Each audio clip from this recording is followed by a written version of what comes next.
ભરૂચમાં પણ ભારે વરસાદ નોંધાયો હતો। ભરૂચના વાલિયા પંથકમાં 11.88 ઇંચ વરસાદ ખાબક્યો છે। 14 કલાકમાં 11 ઇંચ વરસાદ ખાબકી જતા સર્વત્ર જળબંબાકાર જેવી પરિસ્થિતિનું નિર્માણ થયું છે।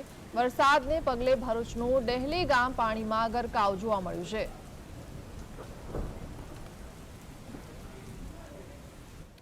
તો સંવાદદાતા નિલેશ આપણી સાથે જોડાયા છે। નિલેશ, હાલ શું જાણકારી?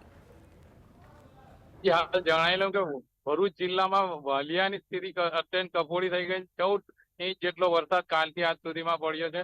તેના કારણે હવે આસોટ તાલુકાના કેટલાક ગામોને એલર્ટ કરવામાં, કારણ કે ત્યાંથી જે કીમ નદી અને ટોકરી નદીનું પાણી જે આસોટ તાલુકામાં જઈ શકે છે, તેના કારણે ઈલાવ સહિતના અન્ય ગામોને એલર્ટ કરવામાં આવ્યા છે। કલેક્ટર દ્વારા એ માટે અપીલ પણ કરવામાં આવી છે।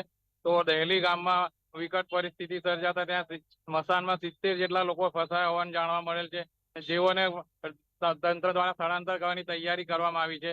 તો બીજી બાજુ જે 2 થી 3 રોડ દહેલી અને વાલિયા બંધ થવા છે, કારણ કે નાળાઓ પરથી પાણી જઈ રહ્યા હોય, પુલ બંધ થયા હોય, તેના કારણે રોડ રસ્તા બંધ કરવાની ફરજ પડી છે અને તેના કારણે ત્યાંથી વાહન વ્યવહાર બંધ કરવાની ફરજ પડી છે। તંત્ર દ્વારા હાલ સ્થિતિ પર નજર રાખવામાં આવી રહી છે, કોઈ પણ સ્થિતિને પહોંચી વળવા માટે સજ્જ છે। જોકે ભરૂચ માટે રાહતની વાત એ છે કે ભરૂચમાં વરસાદ છેલ્લા 2 કલાકથી બંધ છે અને બિલકુલ પાણી ઉતરી રહ્યા હોય તેમ લાગી રહ્યું છે। જોકે હજુ હાલ પણ કસક સહિત મારી પાછળ આપ જોઈ રહ્યા તે વિસ્તાર સહિત અમુક નીચાણવાળા વિસ્તારો અને સોસાયટીમાં આજે પણ હજુ પાણી નીકળી રહ્યા નથી। તેના માટે ડી વોટરિંગ કરવાની પ્રોસેસ ચાલી રહી છે। જી